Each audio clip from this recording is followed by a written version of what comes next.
What up YouTube, BonzEye here, back with another Melanesians react, and today once again I got my buddy Allan over here to react to some more Warhammer 40k content.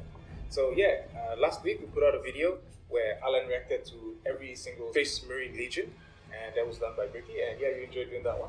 Yeah, it was like 20? 20 factions, yeah, 20 factions in total. So yeah, in the first time I ever introduced you to Warhammer 40k, that was one of Ricky's video, and it was every faction in general explained.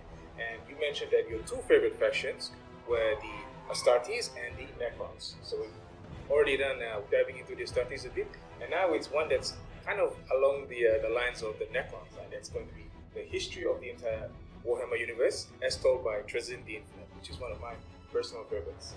So yeah, before getting into it though, can you recall what it was about the Necrons specifically that fascinated you about them, or what you to like them of it? I think it was the story arc, or the arcs that they went through. Like I believe they went into slavery, At one point in time, and they were like they've been around for so long. They've been through like a lot. War in Heaven. Yeah, all that war and stuff. So just like their resilience and their experience and personal empowerment, that they go through all that history that they didn't have to, like, I don't think they use any chaos. Yeah, no, they don't. Okay, easy. Yeah. So that's one of they're strong because they've been through like a lot. And yeah, I admire their story. Yeah. Okay. All right. Well, now it's going to get a bit more of that, as well as the history of Warhammer as a whole. So yeah, you looking forward to that? Yeah, bro. Let's go. Awesome. Let's get right into the video. Hey guys, Editor BonzEye here with a few disclaimers before we get into the video. So, as Allan was watching the video, he does tend to get very immersed into it, and so that's why he didn't do much commentary while the video was playing. But as per usual, my plan B was to pause the video at specific intervals and give him a chance to comment on what he had just seen.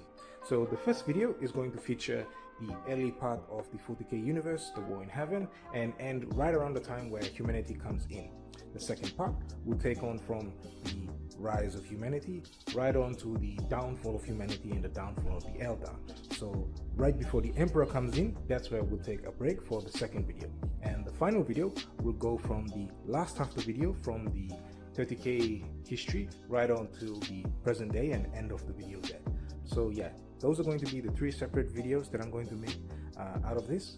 And yeah, at the end of each video, we'll of course have a pretty in-depth discussion with Allan about what he had just seen.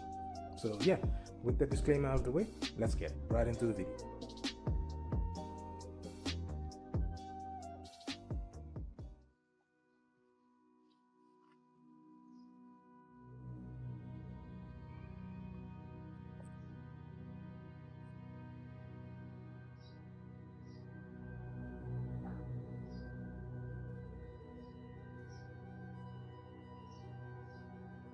My life's work, my museum, our gallery.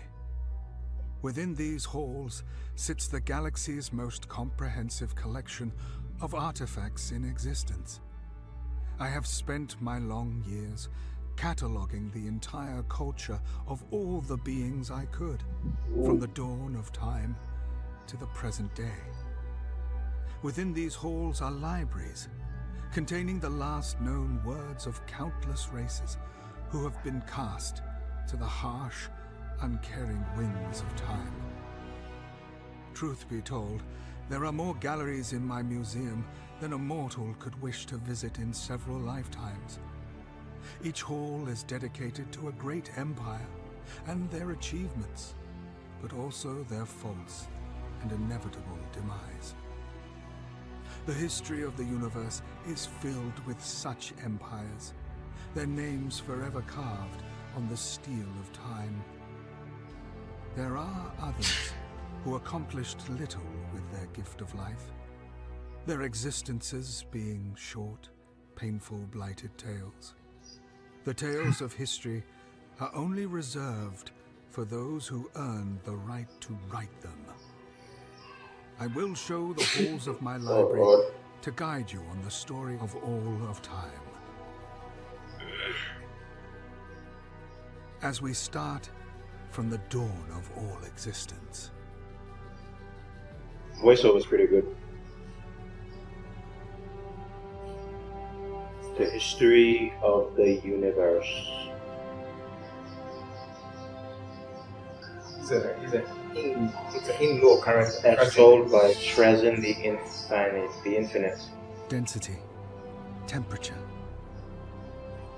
a singularity, initiating the expansion.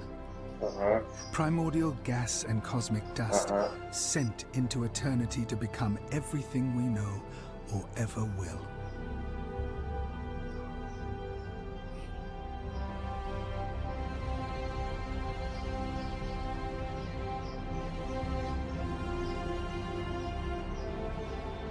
It's like a movie.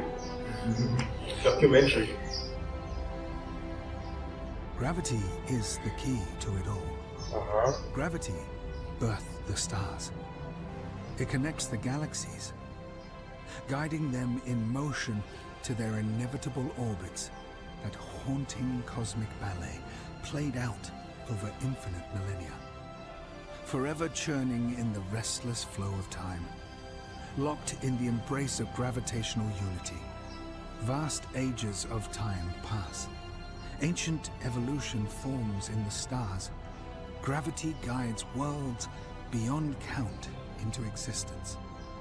As the stars collapsed and more were driven into the infinite, the impossible happened.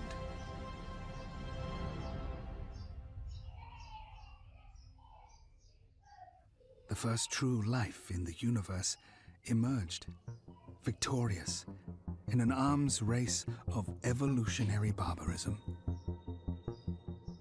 I suppose I should introduce the Immaterium, the Sea of Souls, the Ether. It has many names. However, it is generally referred to as the Warp, an alternate dimension that has existed as long as the universe itself. Audio is Made banging. up of pure psychic energy and raw emotions. The warp is endless, unpredictable, and terribly dangerous to those who cannot harness its power. Man. The first conscious life was the star vampires, self-aware entities that appeared in the void between nowhere and nothing. Beings of great power that consumed the energies of stars, feeding on the life force of the planets themselves. These parasites do not differ from any life in the universe. All life desires the same outcome: energy consumption and safety for their offspring.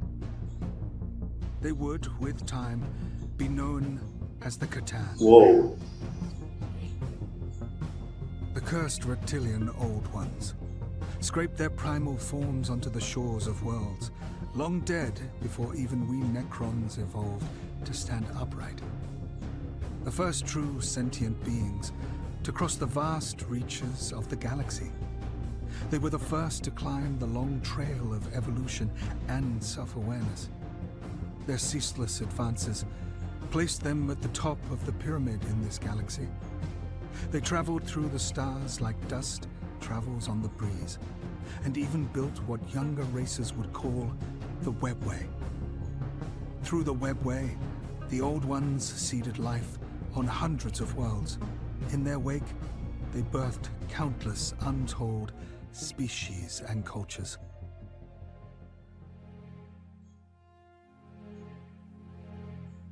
Life was cruel to our species. I need not tell you that. Evolving upon a cursed world, falling victim to the scorching heat of our nearest star, withering our bodies and lives. Our suffering evolved our culture and history. We built our empire despite the struggle and endless pain. We were worthy of the gifts the stars had shown to the others. Our leaders met with the Old Ones.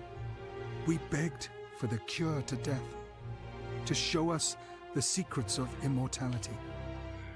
They refused us, refused our desire for life. And, in their ignorance, they doomed themselves. There was no choice for us. We waged war against the tyrants. Countless generations ground to powder beneath the heel of the greedy and the vicious. Even with our unified empire, even with the might of countless worlds and millions of genius warsmiths, the strength of our dynasties was not enough to defeat the Old Ones. The war was lost. The greatest defeat being that we were still cursed to weak, frail lives. The Old Ones banished us to the edges of the galaxy.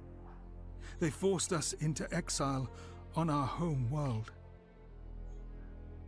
It was then that the Catan came with their offer. The ancient beings of the cosmos had appeared. They came as gods, promising the gifts we desperately sought. We were all fools to believe them. After the agreements were signed, our people were put in chains and marched into the furnaces. As our flesh and blood was ripped from our bodies, we became the machine. We were betrayed. The Catan. Those traitorous sun-eating dogs feasted on the souls of a whole race, an entire culture. How tragic then that the ambassador for the Catan was named the Deceiver, but our translators misunderstood and believed its name was the Messenger. The God War, the breaking of the void, the war in heaven.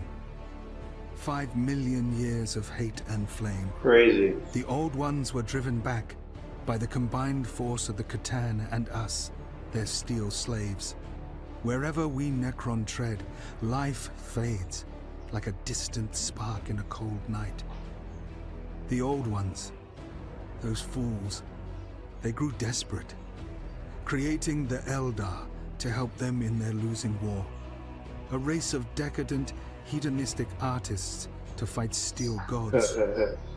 Fools. They created the fierce Krok, a species that thrives on war and the desire for war. Whoa. Little did they know of the plague they were creating. And on a small habitable world, it was said that they also seeded baseline primate life. As the last defense strongholds are on the verge of collapse, after we have flayed the minds and spirits of countless Old Ones, they formed their last doomed battle line. As the Old Ones were pushed into oblivion, Zarek, the Silent King, led our armies against our slave masters. We turned on the Catan. The Catan were weakened by the war against the Old Ones and the threats of the Eldari and Krok armies. The Catan were shattered, defeated and placed in our stasis chambers, made to watch from containment as the race they sought to enslave freed themselves. The mighty Catan were not much more than prisoners, forced to watch us live on despite their evil desire. Bro, that audio is good. Weakened from the wars, we faced And the the new pictures, threats like, of the multiple upstart races, well the put Eldari, together. the Krok, and so many more. The Silent King decided our fate. We were to wait in silence as our armies rebuilt. We need not fear time like our puny carbon-based enemies. It is during this time the Eldari developed their technology at an exponential rate, becoming the dominant force in the universe. It seemed they had advanced their species to immortality, but how long could they sustain their own desires? I admit, I am partial to the Eldari. Their great works are unrivaled. Their ability to will a world into being is haunting. We must speak about the so-called human element. Alright, so like before going forward, and obviously you can tell that the next part is gonna go into like humans a bit. So before it gets into the humans, what do you think about everything that you've seen so far? Or let's start off about the video itself, like as a video. Such a good video. Such a good video. Like it's a monologue, right? The guy is awesome. Telling us origin from like from Personal experience, and from and it's like how the videos put in the soundtrack and voice. the narrator and the pictures, how they coordinate. Pretty good video. Like, I honestly like the other video we did was like a lot of information, and like it was like from there was like Ricky and audience and like talking and like I'm not trying to compare, but this is a different type of thing. Yeah, it's a different type. It's entertainment value. I give it probably like 8, a high 8. Yeah. And so, okay, now so going on the content, what do you think about the history of the Warhammer movie so far? I think, and it's interesting to like the guy that's speaking is a what race is this guy? He's a Necron. Yeah. This Necrons, because they've been around since the beginning. They have that ability or that Like really, yes, Zelda blood. And the space vampire. So what was before the space? What did the blood? Well, we don't really know about the book so far, but it was like, I think that They were in the war. And then later on, with conscious beings came. Yeah. Conscious beings came from the war. As for the Star Vampires, we really don't. They were more or less the first forms of life. Like, if you talk about like biological life, that would be the old ones, right? First form of biological life. Yeah. But the first form of like life form that ate and reproduced and did all that, would be the Katan. But as for how they started and when I couldn't tell you. I don't think there's really any more about that. It's just like we know that they were. So they're kind of godlike in the sense of the physical plane. They began in the war. No, they began, The Qatar. physical. And what about these other gods that came and they fought with? So the ones that the Eldar made, and then later on the Chaos Gods, they're all based in the war. What about the ones that made the Eldar? The old ones, no, they're just the biological. The life forms like us, it's just that they was the first one. Older than the Qatar? Older than the. No. I doubt it. They're not older than the Katana, the first life, but the first, like, what is the Katana? So aliens to us that they're like basically floating in space, they don't know. The old ones were like, life or they, they can't survive in space, they need a space suit and stuff like that. But they were just very high technology. So old ones they were amphibians as a life form. Okay. And the Katana, non-biological. like they can just float in space and eat stars. So they're physical beings. They're physical beings, but they, beings kind of. How do Necrons wage a war against them? How do they even get the courage to fight against them? Exactly. And it's like, it must be some degree of like oppression that just flip the switch and I'm sure you remember now why you appreciated it so much. Yeah, I'm getting appreciation. And then obviously you came across the Quarks, and so Quarks were the original version of the Orcs. Yeah. They started off as advanced, and then the versions we know now were that. But that version, they could speak full sentences, they used advanced technology. But then eventually the Orcs, in order to survive, they have to fight. But if they're way stronger than their opponents, then they won't be able to fight. So they actually scale towards their opponents. So what actually happens? The Quarks scale down because the universe as a whole wasn't as deadly. Once the Necrons went to sleep and the Catan were out of the picture, whatever, it's like two of the Quarks. So they scaled down. But that just goes to show you, like, back then they had that. They were can't touch you.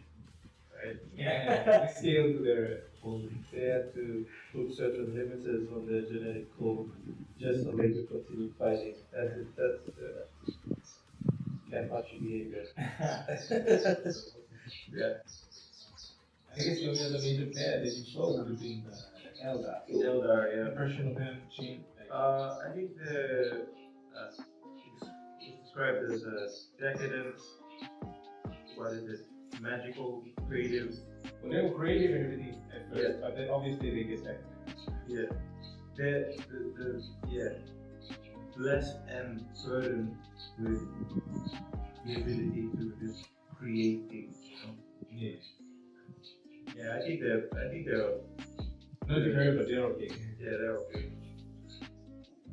I think with that, then we can probably continue. Yeah, let's go. Okay guys, so that's going to be the end of part 1 of Al's reaction to the history of the entire Warhammer 40k universe as told by Trazyn the Infinite. So yeah, if you enjoyed the video, don't forget to like the video, and I should have part 2 out next week and part 3 following that, so subscribe to my channel if you're interested in following up on all of that. With that, I'm going to end this video. This is BonzEye signing out. Catch you all later.